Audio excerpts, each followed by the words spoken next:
Okay, we're live, but we're gonna let it breathe. Just for a second. All right, hang tight. Just bring it on Facebook, bring it on Instagram. But Instagram's got to get its act together. It takes a little bit too long. It's like 3 seconds. It needs to be 1 second. Okay, there we go. And we're good. Welcome in, everybody. It is the Mile High Huddle podcast. I'm your host, Chad Jensen, and unlike a normal Monday night, Zach, where this would be an aftermath episode, this is more of like a look ahead. With me, as always, my fellow football priest. You know him, you love him, Zack Kelberman. But Zach, before we officially start casting our minds toward the Saints and Thursday night football, one day removed from the Broncos' disappointing loss, how are you feeling about things, brother? I'm not as down on Bo Nix as a lot of people. I rewatched the game and I came away encouraged by the fight that Bo Nix had. Chad, he got out of pressure probably at least 10 times. Near sacks, hits, being chased out of the pocket. He extended plays constantly, got no help there. And I'm of the mind, I might be in the minority, if they would have converted that 2-point conversion, I believe they would have at least tied up the game in the fourth quarter. The offense was moving, the defense was humming, they had momentum on their side, but that play call was questionable, the execution was poor, and at that point forward, it was like poof, all the momentum gone. So I'm encouraged by Bo Nix. A lot of season left to go, still 3-3, Chad. I'll tell you what, I am not discouraged. Nothing that I've seen up to this point has defied my general expectation of what it's going to look like with a rookie quarterback. Maybe in my heart of hearts, there's a part of me that wistfully hoped that we'd be seeing maybe not Star Wars numbers exactly, Zach, but something a little bit closer to what's he at on the season? Bo Nix, is he at a perfect touchdown to interception ratio now? Hold on, I got to look this up. Bo Nix PFR. So hold on, Bo Nix on the season. I interrupted my own thoughts here. So 5 touchdowns, 5 picks. So he's an even Steven on the touchdown interception ratio. I would hope it'd be a little bit better than that. But I'm not upset over the fact that he's still growing, he's still learning, and the Broncos are eating, their opponents, for example, Zach, they have that additional $53 million on the roster contributing on game day. Broncos don't. Sam Bam, brother, thank you. Thank you, Sam. Good to see you tonight, big dog. He says, hi, guys. Tough loss yesterday, but hopefully the Broncos can bounce back Thursday night in a short week against New Orleans. There's no doubt, though, that the Broncos lack playmakers and wide receiver depth. That needs to be addressed in the offseason. Broncos for life. Well, you listen to Sean Payton, and it's kind of interesting, Zach, because when we go live for the gut reaction, we don't get to observe the post-game pressers. And one of the themes that Sean Payton really harped on yesterday at the podium, Zach, and then today was, hey, we just need to continue to feed and get more out of our young players on skill positions like Devon Vele and Troy Franklin and Audric Estime, which is something you and I were both saying yesterday that, hey, at the end of the season, we might be viewing this skill position group completely different than the way it's viewed right now, in the same sense that Cortland Sutton became a stud or a star, Zach, by the end of his rookie year. Sam's 100% correct. The offseason shopping list should be wide receiver, running back, wide receiver, tight end, offensive line, just everything to help out Bo Nix, who, by the way, talk about supporting cast. He finished another game as the Broncos' leading rusher, Chad. He had 61 yards. That's the third time this season he finished as the Broncos' leading rusher. Fun fact, the Broncos lost all 3 of those games. They need some sort of spark in the backfield. Whether it's Estime, whether it's McLaughlin, Watson, Javonte simply hasn't gotten it done. I'm telling you, dude. Yeah, there's times where you're like, can anybody get open? But honestly, if the Broncos had better success on first and second down running the ball, a lot of these problems wouldn't be problems. We wouldn't even be talking about them. That's why you see so many 3rd and 8s, 3rd and 9s. And that's why you see the Broncos converting basically 1 out of 4 third downs. They're one of the worst third down teams in the NFL because they can't get it done on first and second down. And then everybody wants to blame Bo Nix. So that's on Sean Payton. That's on the O-line. And honestly, it's on the running backs to step it up. Like, I think it was Luke Patterson and his takeaways yesterday from the game. Third takeaway was, it's time to bench not in the sense where he doesn't play, but Javonte no longer RB1 is what Luke was asserting. And hey, maybe that's where the Broncos are feeling right now too, Zach, because all this love and kind of attention that seems to be going toward Audric Estime. We'll see if it comes out in the wash on Thursday. But David, the Papa Bear, what's up, bro? So good to see you tonight. Appreciate every single stream. This man is throwing down a super chat in support of us and almost every MHH stream, period, whether it's our show or one of the other shows. And David, we appreciate you, my friend. You know this. He says, good evening, Broncos country, Chad, Zach, and Deacon Scott. Sean Payton needs to let someone else call plays. Hashtag 10 and 7. God bless the USA. MHH for life. Broncos for life. Let's go, Bo. What do you think about that, Zach? It's not going to happen. Sean's not going to give up play calling responsibilities until it's absolutely necessary. And they're still 3-3, like I said earlier. The season's still in front of them. They're facing a banged-up Saints team coming up on Thursday. Sean Payton revenge game. They should be up for it. They go up 4-3 on the year. They're right back in the thick of things. I am getting to the point with, on a macro level, how stale and predictable and horizontal the play calling can be. I wonder in the back of my mind sometimes how Davis Webb would look calling plays on a full-time basis. Would it look more like a 2024 innovative offense? But we're going to have to wait a while to find that out, Chad. I'm not even thinking that way, dude. It's convenient. As soon as things start hitting the skids, then people start doubting Sean Payton, the play caller, when, yesterday at 6 p.m. or whatever, figuratively speaking, he was being heralded as one of the greatest offensive minds of the year. It's like, pump the brakes. There's a lot more going on here. Now, does that mean we take the onus off of Sean Payton and the need to do better? No. Obviously, there needs to be some kind of a change. Not in terms of who's calling plays. That's not what I'm asserting, but Sean Payton needs to come to a different kind of strategy, I think. And you hit on something early in our stream yesterday, Zach, where you were talking about maybe it's too scripted early on. And what I take from that, because of course, as is the tradition and the approach with West Coast coaches, is they'll script the first, we'll say 15 to 20 plays of a game based on their game planning of the opponent. Well, Sean Payton, what I think, Zach, is that he needs to be a little bit more malleable and adaptable to, it's not working like we thought it would in our game planning. Instead of rigorously sticking to that, let's actually make our adjustments now instead of waiting until the third quarter.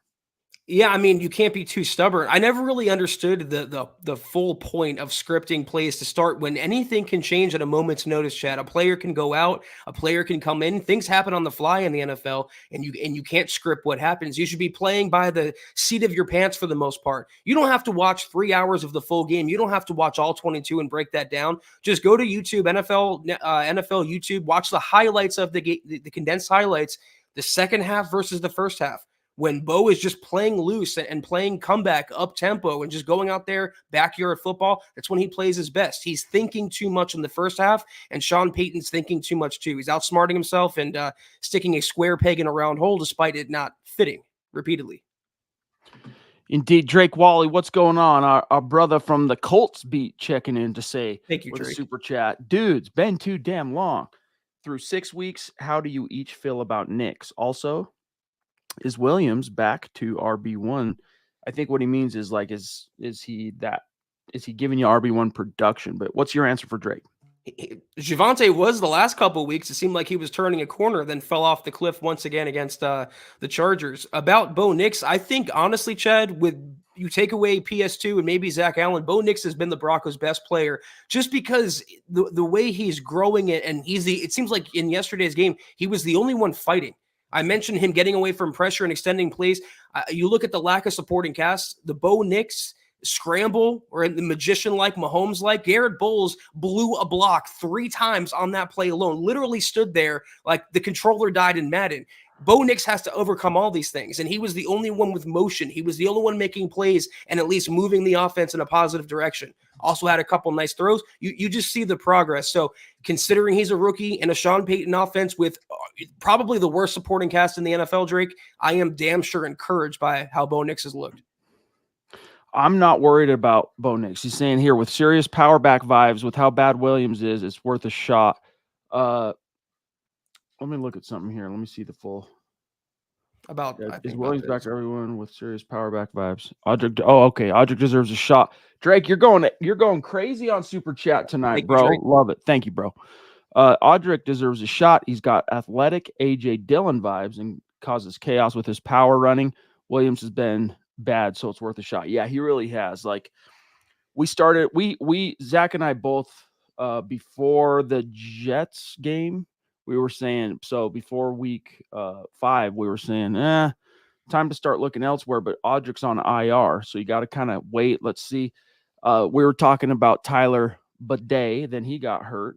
And then just what coincided with Bidet going down, Zach, all of a sudden Javonte starts producing on the road. Tough game against a tough defense in the rain. Javonte throws down against the Jets, throws down the following week against the Raiders, and then just reverts, is the word I'm looking for, back to the pre-Jets form. It's time to shake things up. Like, I think the blocking basically, guys, has to be perfectly ideal for Williams to really get that head of steam and start trucking dudes, jumping over them. The vision remains just poor. They need a running back that has some vision, that can see the creases in the backside, holes that open up, Zach, the creases. But the problem with Estime, and I'm touching wood as I say this, I'm with you, Drake. Let's just hope he can hold on to the ball, because that's what happened in week 1. Boop, ball comes out, rookie hits the bench. It seems like the post-injury Javonte, when the wheels fall off, I mean, all 4 fall off at the same time. He averaged under 4 yards a carry. He had a bad drop on a screen pass. He fumbled. He blew a block on the 2-point conversion. I think he's just shot at this point. Estime had that 11-yard carry, and I actually saw pre-Javonte Williams vibes, a one-cut runner with enough vision and enough burst to make something and fall forward for positive yardage. We haven't seen that from Pookie in 3 years. I agree with Wally. The A.J. Dillon, the thunder to Jaleel McLaughlin's lightning in this case. It's worth a shot. By the time that running backs coach, pardon me, at the moment I forget his name, decided to work the rookie in yesterday against the Chargers, it was too late. They had to start throwing like crazy. They were down 3 scores. And so he kind of became, not to say that he can't contribute on as a pass catcher, but obviously the coaching staff doesn't quite trust him in that department yet. But Drake, well said, some interesting observations. And I'm still stoked, for what it's worth, guys, on Bo Nix. Whether it's a loss or a win, I love that fight that he showed in the 4th quarter and kind of trying to, Zach, take matters into his own hands. We talked a lot about that yesterday. You mentioned it earlier upon your review. Love that. Eric Flynn, good to see you, big dog. Thank you for the stars on Facebook. Always appreciate you. We also have the Ronk checking in, Michael Ronquillo, to say good evening. Chad and Zach on the Mile High Huddle podcast aftermath. Go Bo Broncos. Right back at you, brother. And then we have Zeus McPeak in the house. The first base, as we say, etched on the MHH Super Chat Superstar Mount Rushmore is this cat right here. That's right. It gave Zach and I a lot of encouragement, a lot of love, a lot of support when we first started doing these live streams, and was really the reason the name, corny as it might sound, Super Chat Superstar came into being, was this man right here. So Zeus, legendary OG, says, difficult game to watch. Hopefully we can turn things around. We need our running game to show up. That's what I'm saying, Zach. Yeah, and Stu is still being supportive all these years later. I love you, bro. Really appreciate it. Yeah, it's we said this before the season. We said this from the moment Bo Nix was drafted, and we're not the only ones. It's common sense, but a rookie quarterback needs at least a halfway decent running game, and the Broncos' running game has not been halfway decent. They've shown flashes. They've shown spurts. Javonte gets going, then the wheels fall off. Bidet gets going, then he gets hurt. Hopefully Estime can turn things around, Stu, and they have some sort of complementary piece to help out Bo. We shall see. They got to have a little something unique up their sleeve this time. And I think Sean Payton has shown the still the presence of mind, Zach, to recognize when a change needs to be made. We saw that about to happen before our very eyes when Tyler Bidet went down against the Jets. And it's no coincidence that it was in the wake of, 3 straight games of Pookie just failing to show up. And Jaleel, he's just not built to carry the load in the NFL. Even Zach, like an 8 to 15 carry a game type of, in a Sean Payton offense, that's a bell cow. And Jaleel, he's just not really built for that. So it's time to pass the baton. I think all signs right now point to Audric Estime. And let's just hope that when the Broncos go to him, and they are going to be going to him, let's just hope my dude holds on to the ball. And then I think we'll see some playmaking. And this could be a get-right opportunity for the Broncos rushing attack. The Saints defense in years past was really good under Dennis Allen. They rank 32nd overall, dead last in total defense entering week 7. I think they allow 134 rushing yards per game. So they're near the bottom there too. This is another week where it should be an offensive explosion for Denver, but what should be and what happens are two different things with Sean Payton, it seems. This is true. Guys, tonight we do plan on here in the next little bit. We're going to do our head-to-head comparison of Broncos-Saints, so stay tuned for that. While you're with us right now, all of you watching on YouTube, all of you watching on Facebook, please just take a quick second. Make sure you hit like. Even if you're watching on your TV, just take that remote, do the little thing, like the video. It can be done. We appreciate you. Phil, down in Tucson, proving that Broncos country is not a geographic location. It is, in fact, a state of being. Zach, he might be in Tucson. He might be in, like, Ireland. He might be in the UK somewhere, but he's always going to check in, and he's always supporting and contributing to the conversation. He says, tonight, Phil, good evening, Chad, Zach, and Deacon Scott. Time to start estimate and get some new play calling. These opening play calls are so consistent that everyone knows what's coming. Hashtag Buckham, MHH for life, Broncos for life. Zach, I can really, now maybe this is a recency bias kind of coloring my memory here, but it seems like Tampa is the only time you really saw this offense get out to a positive start. Everything else, it's like clunky, and then, a few times the floodgates have opened, but what do they got to do? Is he right? I mean, what do you do to get the floodgates opening earlier in games? I think you go more no huddle. I think you go more up tempo in the first half and not wait till you're 20 points behind and when your back's against the wall, Phil. And you're right, and appreciate your support as always. Just don't be so scripted. I mentioned flying by the seat of your pants. It maybe not that extreme, but just go with the flow. You mentioned malleable. You're right. The NFL is very fluid. Things can change on a per down basis. So just go with the vibe of the game and not be so rigid and so regimented. Well said. George Fox jumping in on Facebook as well. Good to see you, my friend. He says, it looks like the plays in the first quarter are close to the same in each game. So kind of echoing what Phil's saying. Or am I not seeing what everyone else sees? Broncos for life, MHH for life. Hit the thumbs up, guys. Yes, thank you, buddy.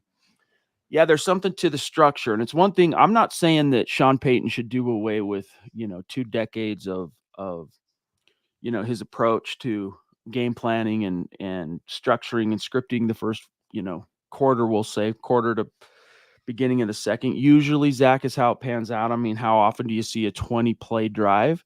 Well, if you're the Chargers, first time in 25 years, basically, that you've seen that. But I digress.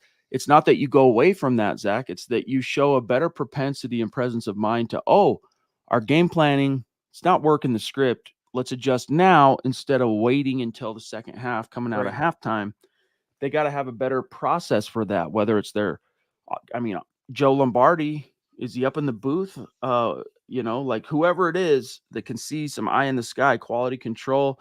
I know obviously they recently, the pass game coordinator, Zach Grossi, had to take a leave of absence. Maybe that affects things because he's battling cancer. So prayers up to him, by the way. We didn't get a chance to talk about that yesterday, but he has had to step away from the team to battle cancer, the Broncos pass game coordinator. So that probably affects things a little bit, Zach, but it's still Sean Payton. Yeah, I mean, I'm not the biggest fan, like I said, of scripting plays to begin with, but that's the nature of coaching, it seems. My only issue is if Sean Payton is scripting plays like it's 2014 with Drew Brees, because it's not. It's 2024 with Bo Nix. And like I said earlier yesterday, I just think he still can, put so much on Bo Nix's plate, all these responsibilities, these wordy play calls, the verbiage, yada, yada, because right out of the gate, Sean Payton's arrogant enough to think he can mold another Drew Brees. He needs to let Bo be Bo and build and play to his strengths, and I hope we see that starting Thursday, Chad. Zebo down in Oz checking in 2 days in a row. Thank you, bro. Thank you, he says, love the show, guys. Yep, the running game is on and off, but we have output 0, I guess is what he's saying. My bad. The syntax. There you go. We have 0 output from the tight end group. Please let Nix be a rookie. Hashtag MHH for life. Nix for 6. Yeah, like Kenneth Booker wrote an article after yesterday's game. Got to stay patient with the rookie. Let him learn. Let's see how he what lessons he gleans, Zach, from yesterday's game. And obviously, it's incumbent on the coaches to help him learn those lessons sooner rather than later.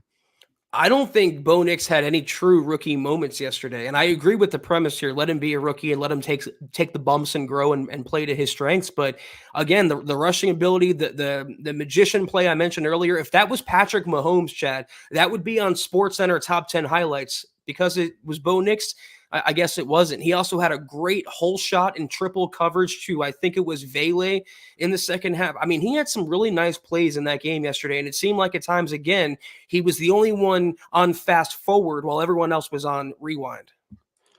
Real quick, by the way, I'm trying to, before I grab Michaela, I'm trying to open the weekly release. Scott, I don't know if you can get into that email I forwarded you and see if you can actually download the PDF, because when I'm doing it, it's coming out as a MP4 for some reason instead of the normal PDF, which that you can then click on and it turns it into a tab, a browser tab. I don't know why it's doing that. But anyway, Michaela, the Duchess, jumping in. We love you, Michaela. Thank you. Stop, Michaela, stop. Broncos and I have something in common. We both look ugly. That's not true. Stop. I'm not sure about Bo, but it's more on Sean. Look, to us, you are a beautiful person. We love you, and you're a huge part of our lives. So come on now. Don't talk about yourself that way, Michaela. We love you. And the Broncos had an ugly loss. But even those uniforms, Zach, people are going, they deserve to lose. They were so ugly. I don't think they were that ugly. I don't think they were ugly at all, actually. It was just different. It was just new, seeing that new kind of, what do they call it? Is it autumn orange they're calling it? It's a slightly different orange. Sunset orange. That's what they're calling it. With the blue pants, it was unique, but I mean, I don't think it had anything to do with the team turning in a lackluster performance yesterday. No, the problem is they followed up the best uniforms, the throwbacks, with those yesterday. And for the first time ever, that combination, I don't know. I don't really care. I care about the performance on the field. Michaela's right. It was ugly. But Bo had his shining moments. And as Chad and I always talk about almost each and every podcast, 2024, the sole priority, the only goal is to see what Bo Nix can do, his development, and getting an answer on the franchise quarterback by the end of the year. He's taking steps every week, and I think there was way more good than bad yesterday, Michaela. I'm starting to get a little bit worried that we're going to be able to do our head-to-head here, because the website is now also not wanting to load for us here.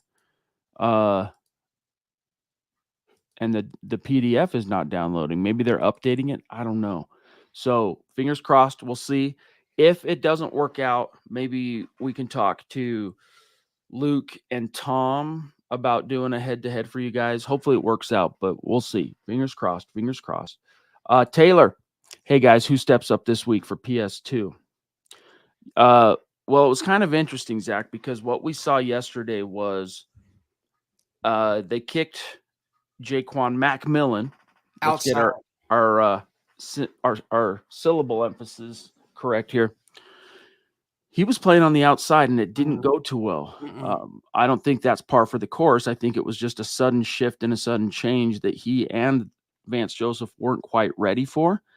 But given a few practices, Zach, to maybe get things schemed up right, and for Macmillan to be a little bit better prepared, I think he could probably be okay. But the next man up, I think, in terms of corners coming on the field, that third corner, is probably going to be Levi Wallace, as we saw yesterday. But I wouldn't hate seeing Chris Abrams drain, as we said yesterday as well. That's crazy. They would move Jaquan outside, and they moved Levi to the nickel. It was odd, Chad. It was like back in the days when they made Chris Harris Jr. play boundary corner. He's a slot guy, play where he's best. The good thing is, I mentioned the Saints, they are all sorts of beat up right now. They're starting a backup quarterback. Their starting receiver, Chris Olave, has a concussion. He probably won't play. Their second receiver, Shaheed, has a knee injury or whatever. He might not play. They have Alvin Kamara, and that's pretty much it. So they can get by with Riley Moss as cornerback one, and like Chad said, a combination of Levi Wallace, maybe Damari Mathis, and maybe, though not likely, Chris Abrams-Drain making his season debut. This is so weird. It still is trying to – let me see what Mr. Producer is saying real fast. Okay, he has it. All right.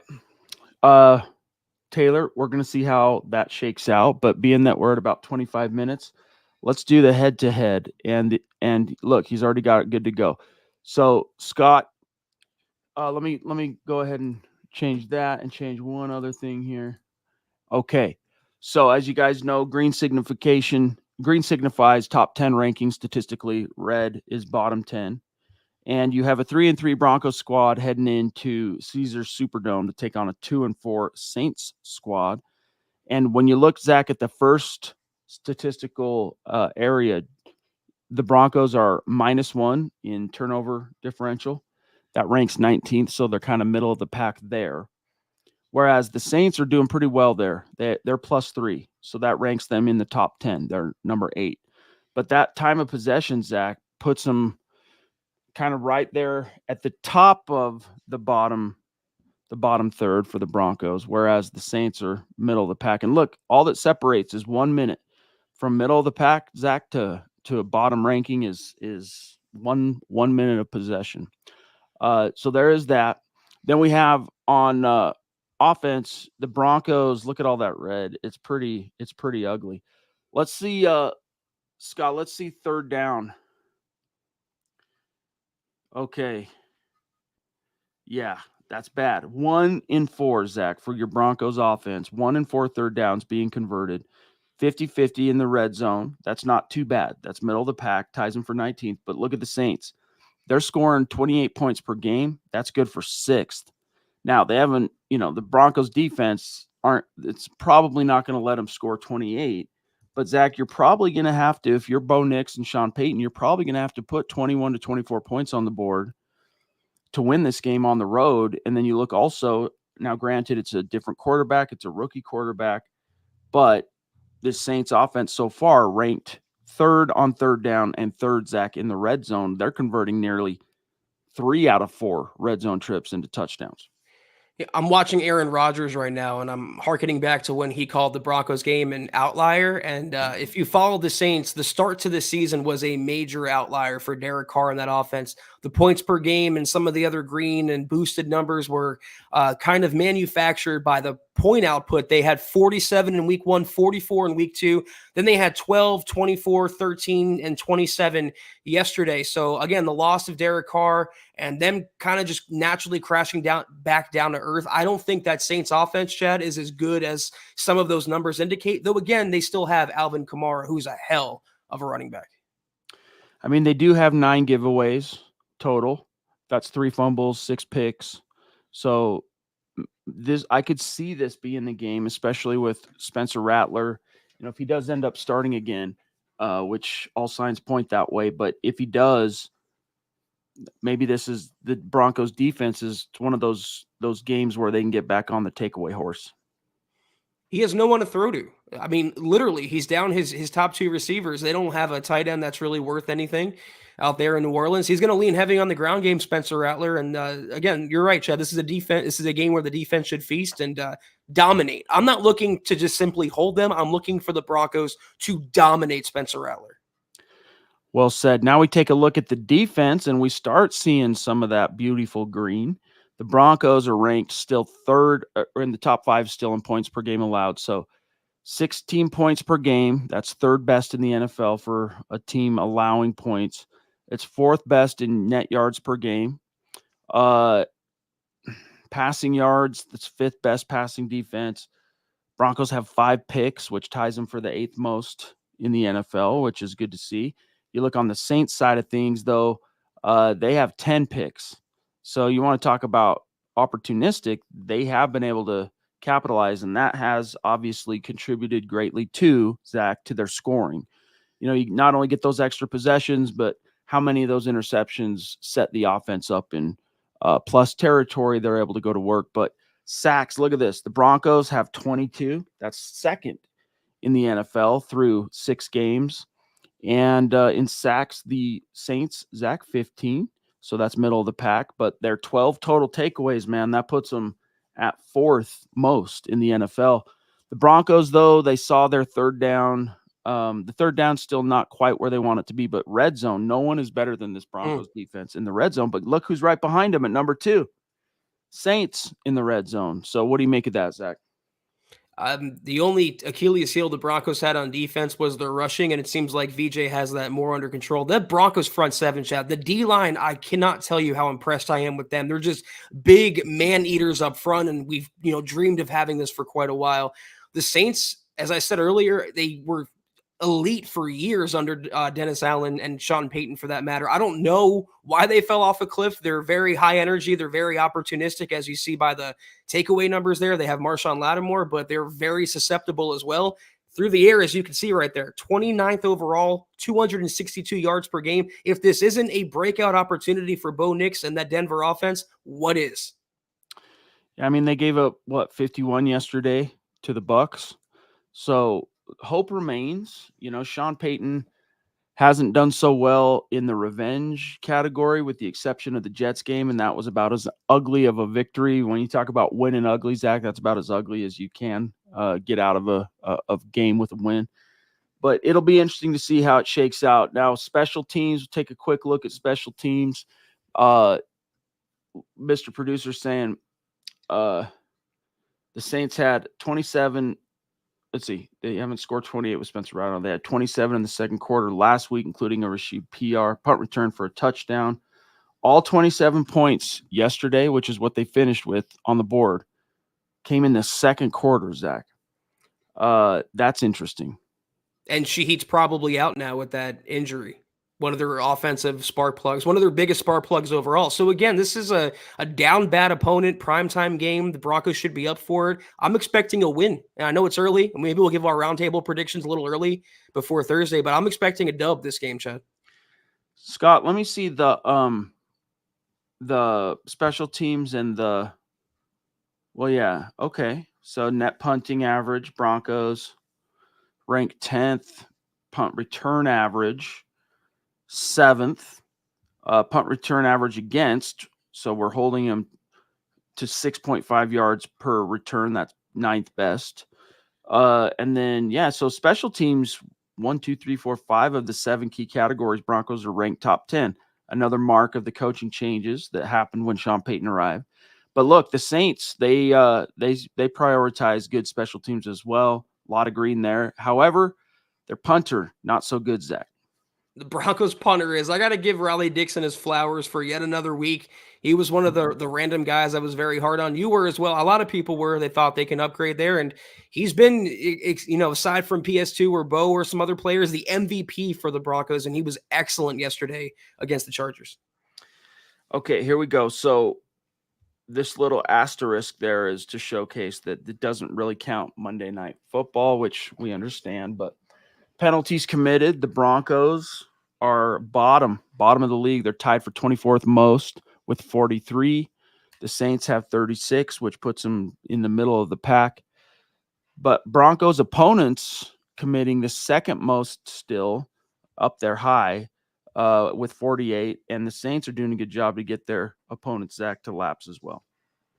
Yeah, I think some of these flags were a little ticky-tack against the Broncos in recent weeks. That's neither here nor there. I don't play the blame game on the officials, but they need to stay disciplined on the road in a hostile environment in New Orleans on Thursday, Chad. Now, look at this. How do you explain this? Because this is a great point from Mr. Producer.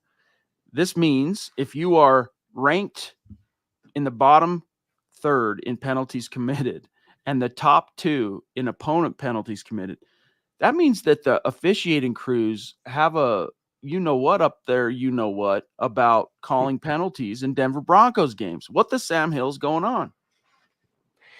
Broncos bias, anti-Sean Payton, discord. I don't know what it is, but it seemed like there's always an axe to grind against Denver. All right, there you have your head-to-head, an early one at that, because, of course, we have a short turnaround this week with the Broncos taking on the Saints. Dale, thank you, man. Yeah, the D-Dub, another legendary mythical figure in our community. 3 OG Super Chat Superstars checking in tonight. And D-Dub, definitely one of them, saying, Broncos, mistakes. Chargers, clean. Yep. Vele and Franklin must grow because Mims cannot run a route nor come down with a deep ball thrown right to him. Sutton, a big mistake. He runs a deep bench route and stops running when he turns. Ball was there. Yeah, just like little out of sync things still, right? In the passing game. And even Vele ends up as your leading receiver on the day. Franklin gets himself a touchdown, but the game before, Franklin drops a touchdown. Vele had a really bad drop yesterday. So I just think with more time on task, getting these two young guys more opportunities on the field, which the Broncos seem quite committed to, Zach, you'll start seeing some of those things come more into sync. That's my expectation. The deep shots and Marvin Mims that Dale's talking about here, it was eerily similar to the play. I can't remember what it's called that the Chiefs had against the Niners in the Super Bowl a few years ago to Tyreek when they made that comeback, that deep shot. And it was a little underthrown, I have to say. Mims had to slow down, and the defensive back got his hand in. If it was a little stronger thrown, that would have been a touchdown. They'll get it, though, and at least, Dale, they're using Mims on deep routes to kind of just clear out the defense. D-Dub again. Bro, thank you. Love you. He says the backs need to go back to one cut and then get downhill. Too often they get pads turned at the line, Williams especially. I think he believes he can run through. This is the NFL, though, not college. He needs to be north-south to be at his best. Agreed. And I think part of that, too, is why we so consistently, I think it's most attributed to a general lack of vision. But it's also that explains to Dale in part why he continually is running into his blockers back. But let's get back to basics, man. And if Williams doesn't have the vision or just lacks that presence of mind, Zach, to see that cutback lane, one cut downhill. That was why career fullbacks like Reuben Drones could show up in a Mike Shanahan offense and bust out 1,200 yards and 12 touchdowns or whatever. It's simple. Keep it simple, stupid, right? Kiss. I just don't. I've been one of the biggest Javonte Williams fans since he was drafted. Watching the highlights, I don't know if it was a run that he had where he got to the outside, made a first down, if it was a reception yesterday, but he looked so agonizingly slow. I just don't think he's physically capable after that knee injury and all the damage he had to his ligaments of performing like an NFL running back that has even a semblance of explosion. It sucks, but it was a major injury that might have changed the trajectory of his career. You have to go with the younger guy who has the more upside, and that's, at this point, Estime. Dale, love you, bro. Thank you so much. George Fox with a message that we echo. You're not ugly, Michaela. Ask anyone in Broncos country. You're loved by all of us, my dear. Yes, you are. You are thebomb.com. I have a really cool picture, though. It's my 6'6" son and Michaela. So little tiny Michaela and real tall DJ. And it's one of my favorite pics that I think I put it up on Instagram. You guys will have to go check it out. You can find it if you search hard enough. But Michaela, we love you. All right, Zach, 38 minutes.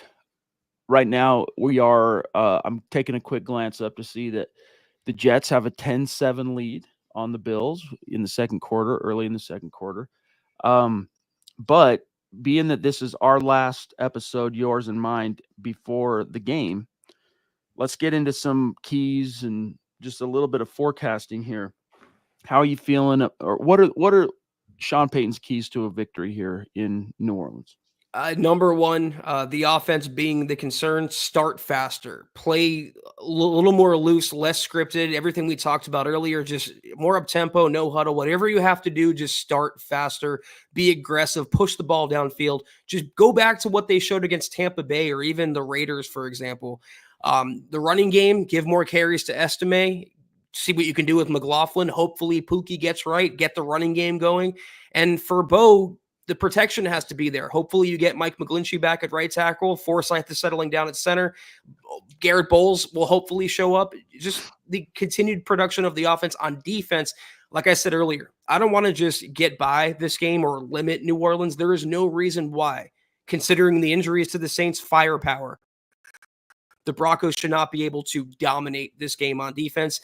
If they're as good as the numbers are, and if VJ fancies himself, they should own Spencer Rattler and company. Those are my keys, Chad. It was interesting. Riley Moss kind of spoke for everybody, but there were some other comments that basically said the same thing. But after the game yesterday, it was like, yeah, we did get shook a little bit, kind of like stunned. not shaken in the sense that I don't think, Zach, he meant that it affected their confidence so much as they weren't really prepared for their best defensive player to suddenly be gone on the first defensive snap of the game.